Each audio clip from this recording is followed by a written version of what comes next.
Okay, Oh, so hello everybody. It's Carol O'Hanley from Exit Realty, and I'm here this evening with a friend of mine, Sonya, who is currently a teacher in China, and she's going to share some of her insights with us and answer some questions for me. So I'm just going to start up my PowerPoint here. Just bear with me. And Sonya, thank you so much for joining us. I really appreciate no problem. it. So this is actually Sonya's family. So this is John, her husband, and John is actually from Prince Edward Island. So he's a friend of my husband Steve's, and that's actually how I know Sonya. I met her through John, and these are her two beautiful little children, Lizzie and Harry. And so they have been living in China. I'll let her tell you when, because I can't remember how long they've been there. But they've been in quarantine for quite some time. So she's going to tell us a little bit of her story. Hi, So, Carol. hi. It's so good to see you, even though it's Yeah, you too. through Zoom. Hopefully it'll be in person soon. So Sonya, why don't you just tell myself and our audience a little bit about your situation and what's been happening? Sure. So, as Carol said, I live in China. I'm in Nanjing, and my husband and two children and we moved here almost 3 years ago to start work at Nanjing International School. So, I'm a design teacher. I teach. I was teaching in the primary school, but now I teach in the middle and upper school. And we had a scheduled holiday in January. So we had the Chinese New Year holiday. And so on January 23rd, we left Nanjing to go to Beijing. And we were excited and kind of full of a little bit of trepidation because we were about to be part of the world's largest human migration. Chinese New Year holiday is the biggest holiday in China. It's often the time, the once a year time that families in China get to see each other. And instead of being surrounded by millions of people, we were four of very few people on the train up to Beijing at the end of January. And what we found out when we got up there is that one by one, things closed. All of the places we wanted to see, Tiananmen Square, lots of temples and palaces, and even the Great Wall were all closed. And slowly things, more and more things closed, and we ended up coming back a couple of days early on a train almost by ourselves. And we were in fact the only people in our entire train carriage, which was just surreal actually. And so we got back to Nanjing on the 30th of January, and we've been pretty much at home ever since, although I've just started back at school this week to a limited number of, we have a couple of grade levels back, but we've spent most of, or all of, the last 10 or 11, 10 weeks, pretty much confined to our home and like the kind of housing community compound area in which we live. So, Wow. yeah, So, it's been a long time. so really, and this is kind of why I wanted to talk to you too, Sonya, just about the teaching part, but also because really you're kind of on the other end of it. You know what I mean? Yeah, We're coming yeah. out of it, and we're kind of just newly in it, where they're telling us that it will probably be around 10 weeks if we do everything right. So one of the reasons why I wanted to talk to you was, and I know that we have no way of knowing how long it will be, but it's just, for myself, it's comforting to talk to somebody who has gone through it and is now at the other end of, you know, coming back into the world, I guess. Yeah. So it's good to see that. So as you know, or maybe you don't know, I don't know, PEI is soon going to have teachers doing their instructing online with their students. So for the last 2 weeks, parents were encouraged to teach their children at home.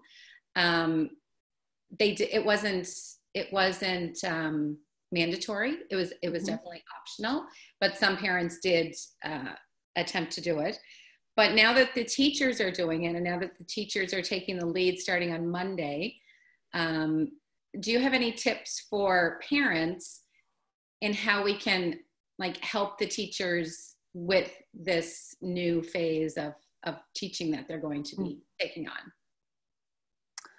I think one of the things that I've appreciated as a parent has been when my child's teacher has contacted me directly and asked me to advocate for my child. So I think a lot of the times teachers are going to seek feedback. And I guess maybe even speaking to the teachers more than the parents at this point, but kind of both. But I feel like sometimes you can think that, if you ask for more of this or less of this, that will impact the whole group or the whole class. And really it's about your child. And so I think figuring out what works best for your child. So as a parent, kind of think about, oftentimes even things that help creating a schedule with your child rather than giving them a schedule of work to do. Asking them when would you like to do some reading, or when would you like to do this math? And then maybe even figuring out, it's challenging because I think sometimes what we're finding works for us is more this idea of just creating learning through play and learning through inquiry. And I guess I'm speaking as a parent of younger children at the moment, but we're finding that a lot of learning and discovery and research and is all happening, but it's just maybe not within the context that necessarily the teachers prescribed. I guess in terms of helping parents facilitate online learning, I mean, little things are going to help, like asking, where your child's going to want to work, when they're going to want to work, and kind of maybe limiting the amount of time spent doing it. Lots of little breaks have worked for us. Trying not to get it all done in one big chunk has been really helpful. And then being in communication with the teacher about the level of support that your child needs in terms of being able to independently complete whatever task is being asked of them. And because I think that's something teachers want to know as well. Are they assigning too much or too little? And that sort of feedback, will help alleviate some of the stress. I know for us, our first week of online learning, our kids didn't do a lot. Especially, I'm a teacher, but I also had my own students to work with. And so, thinking about parents who are also working from home, a lot of times when I'm seeing work that's being assigned for students, it's work that they can't really complete by themselves. And so, maybe even asking your teachers for the work, even that having some time to read through the work so that you as a parent are aware of what your kid is going to be asked to do, so that you can maybe gather the resources that they need for them, or try and really maximize their focus time. So rather than sit down together and open up the email or whatever it is that however your learning is being communicated to you, if you as a parent have an opportunity to look that over and maybe help pre-plan a little bit for your child as well, that can be really helpful, especially for kids who are a little bit reluctant.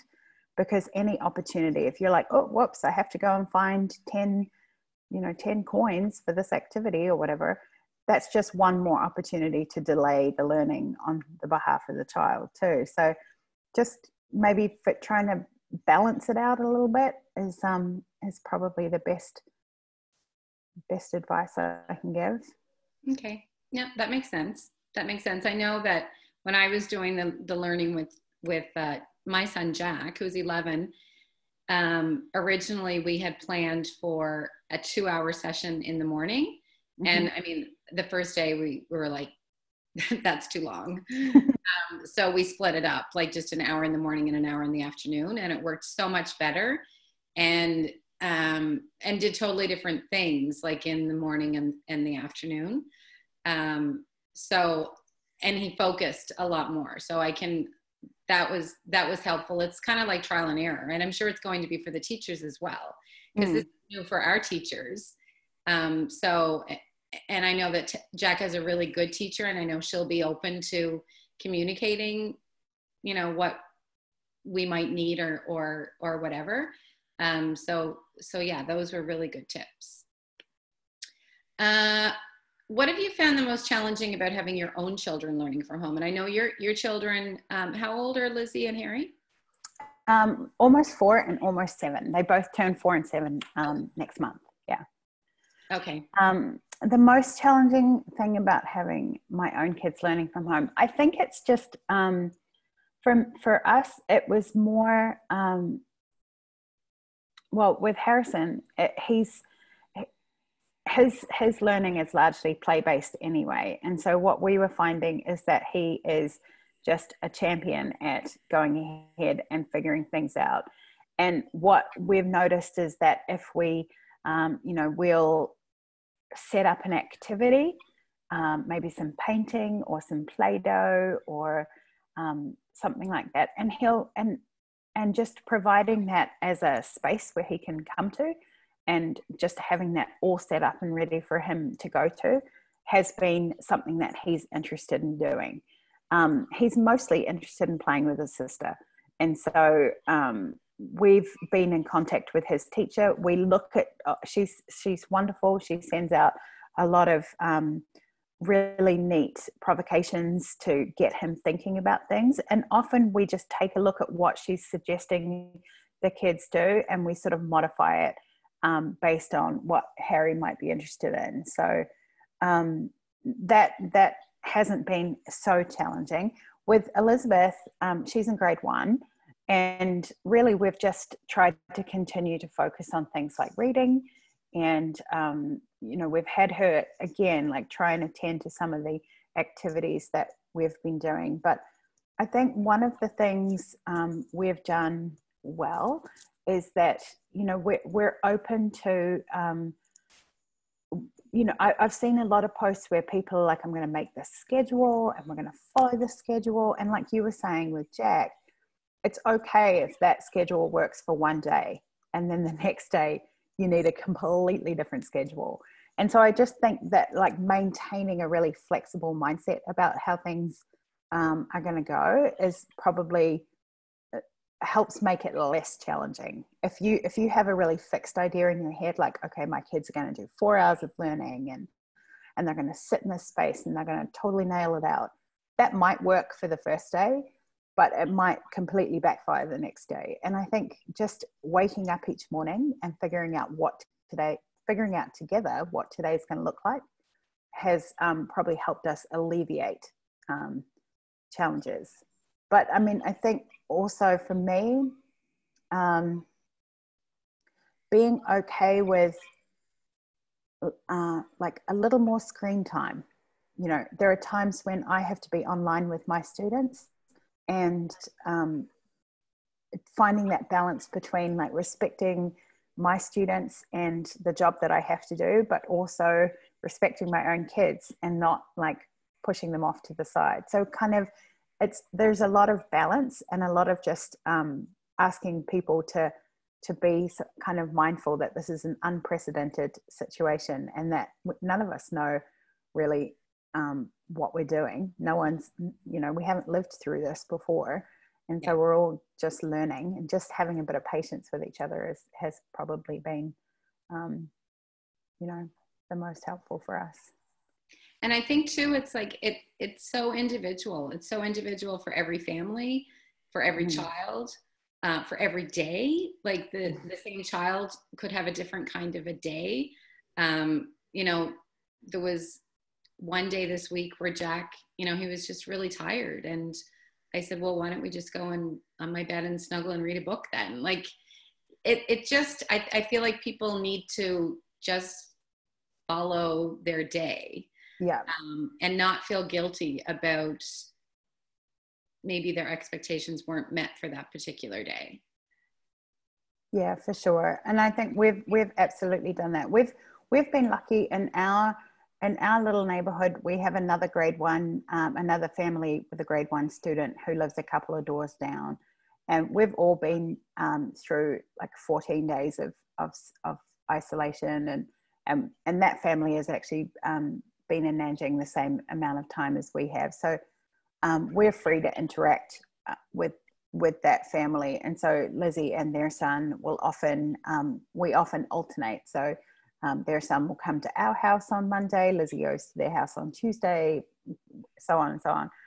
And but there are some days where you know, we don't do any of the activities. We go outside, and we made an obstacle course on the ground with chalk, and like a fitness course, and then we came inside and did baking, and then the kids wanted to make a stop motion movie with their Lego figures, and none of that was on the, you know, actual learning menu, but all of it has, I mean, you know, there's a lot of learning that goes on in all of those activities. And so just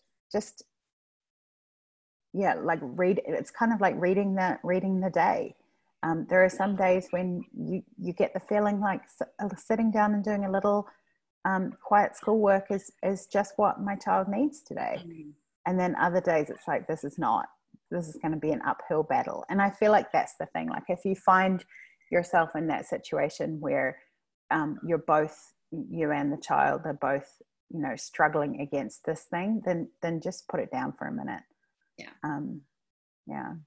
And it's not the end of the world, right? It's not going to be the end of the world. And I just, yeah, I think one of the things, you know, it's hindsight's a wonderful thing, but I feel like a lot of it would be nice if teachers were thinking more about like the big picture rather than let's, you know, complete this particular worksheet, or let's do the, you know, write stories about what's going on, interview someone in your family. We have this unprecedented time where everyone's at home and no one, you know, we all have is a lot of time. And so maybe trying to figure out how to embed learning in the situation we find ourselves in would make life a lot easier for everyone. Yeah, no, I 100% agree. So what about being a teacher? And I know sometimes it's difficult to engage your students online. Like that's a whole different ball game. I know it is for teachers on PEI. Mm-hmm. This is completely new. And I know that Jack's teacher, even just finding a platform for them to all meet on has been a bit of a challenge. So what kind of challenges have you faced with your students? I think the biggest one for us, we use Microsoft Teams, and so we have Teams meetings. And the way that our school's chosen to go ahead and do it is that we take our regular schedule, and then during the week, so I regularly would see my design classes either 3 or 4 times a week if they were in, depending on, we have a rotating schedule, but mostly I would see them 3 or 4 times a week. And during this time, what we've done is we look at our regular weekly schedule and we pick 2 of those times. And one of them, we have a synchronous learning time. And I send out a Teams Meet invitation for all students to attend like a lesson. And then the other time is like an optional drop-in office hours. So kids know that during that particular hour, they can just call into that meeting and I'll be there and we can chat 1-on-1 or 2-on-1 or whatever, however many people come in. They can just ask their questions, or if they need help with an assignment, then they know that I'll be there. during the synchronous time, which we record in case people can't make it, what I've found works well is I use another platform called Loom, Loom, and it's just a little like screencasting recording software. Yeah. And so I will put up, kind of like we're doing now, like I'll put up a PowerPoint or some sort of information, and then I've got my face in the corner and I kind of talk through what we're doing, like the instructional component of things. So I'll make like 2 to 5 minute videos, and I send them out to the kids the day before or a couple of days before we're actually going to meet online. So that kids can watch those videos and see what the tasks are that we're going to be working on. And when they come online, we can spend a lot of time answering questions about what we're doing. I can go over some of the things that have been discussed in the video. And then what I've started doing, which has been quite good, is you can, through Teams, and I believe also on platforms like Zoom, you can have little breakout rooms. So you can, so I've started sending like 3 or 4 kids I invite them to another meeting that runs at the same time. And so I'll put 3 or 4 kids in a breakout room and have them record their discussion, and they can ask feedback of each other and just discuss what they're doing. And a group of 2 or 3 kids, 3 or 4 kids, they're much more inclined to talk. And I think we've got to remember, like I teach preteens and teenagers. Yeah. You know, at the best of times in class, they don't want to raise their hand. They don't want to look like they don't know something. They don't want to be embarrassed in front of their friends. And they certainly don't want to do that online. And so I don't make the kids turn their cameras on. I do ask them to stay engaged in the chat and verbally. But I'm definitely finding that when I send them into breakout rooms, it's much more engaging than me just lecturing from the camera. So those 2 things I think have worked well for me, like kind of pre-recording the teaching part of things so that the online part can be more sort of question oriented. Right. And that the information is not brand new for the kids. They've had an opportunity to look at it beforehand so that they're coming a little more informed, and then giving them the chance to talk to each other, because that's the thing. I mean, I feel like, especially we've got our 9th graders back at the moment, the thing they've missed the most is just talking to each other. And so trying to find ways to give them that opportunity online has been definitely helped with engagement. Okay, awesome. Those are great ideas. And something that I use that it's similar to the Loom, it's an add-on on Chrome. I think it's called Screentastic or something. Screencastify, I think. Yeah, that's it. Yeah. Where you can do this, but you can only do it, it's very short. Like you can only make 5-minute videos. So I've been using that, just kind of playing around with it since I've been home, just sending little videos to people that I want to touch base with.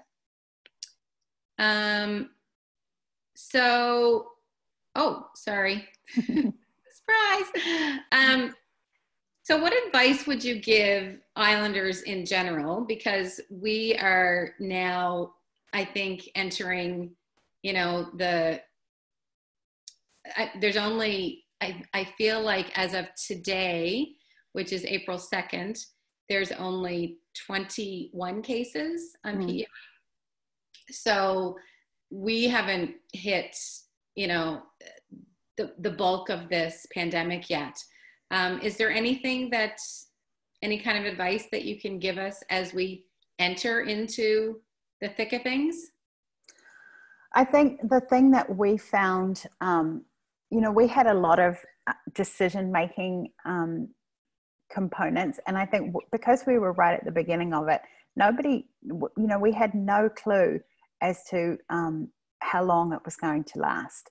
Right. So even back in January, we were told that we'd be back in school. Like you know, it's going to be okay. We'll be back in school on the 17th of February. And so we had that in mind. Okay, we're here until the 17th. And then come about the 10th or 11th of February, that was moved until the, you know, the end of February, and then that, or the beginning of March, and then the middle of March. And I think what would be helpful is maybe just stop thinking about when it's going to be over and just exist on, I know it's super hard. It's really hard. Yeah. But I feel like, you know, it really is like what was interesting is when we were up in Beijing, the universities in Beijing announced while we were there, so at the end of January when we were there, Beijing universities announced that they would be closed until the 1st of May. And at the time, we were like, what? Like, that's madness. Like, what are they thinking? And actually, it makes a lot of sense because, you know, that's only now 3 weeks away. And that seems feasible, actually. Whereas at the time, it just seemed like way too, you know, like going overboard. You know, it's like, why would you wait that long kind of thing? So I think trying to just live day by day, and you know, we try and limit how much social media we consume. We try and limit who we listen to, you know, where we get our sources of information.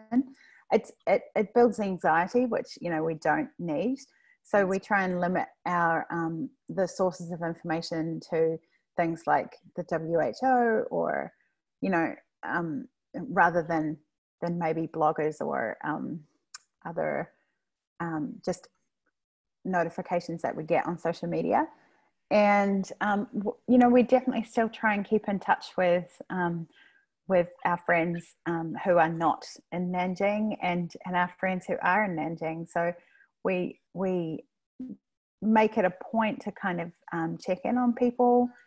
We look for ways to like just show our gratitude and just be grateful, and then just to bring a little joy. I mean, as I said to you, like I love to bake, and for me, I just find it very relaxing to go into the kitchen and just bake something.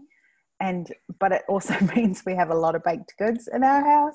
Yeah. So within our housing compound, we're very quick to just send, like I'll send Lizzie off to run and deliver some muffins to someone, or, you know, just anything that you can do. I know in the short term, or maybe where you're at right now, like the social distancing is still very much in effect.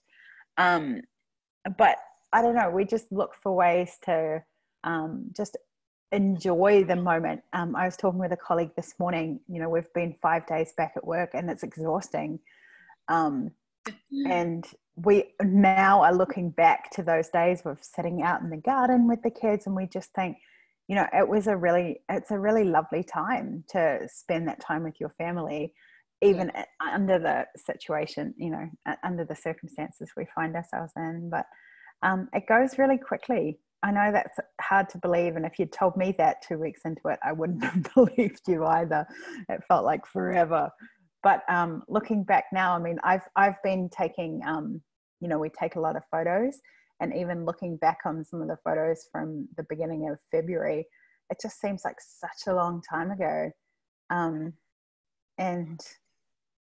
I just think, you know, how lucky we are sometimes to just have this opportunity to, you know, watch our kids play and spend time together as a family. Yeah, I was actually saying the very same thing today in a different Zoom call that I was in, that, I mean, really, when you look at it, or when I look at my situation, I'm isolated, but I'm with 3 of my favorite people. Mm-hmm. And we're having conversations, like more conversations than we've ever had before.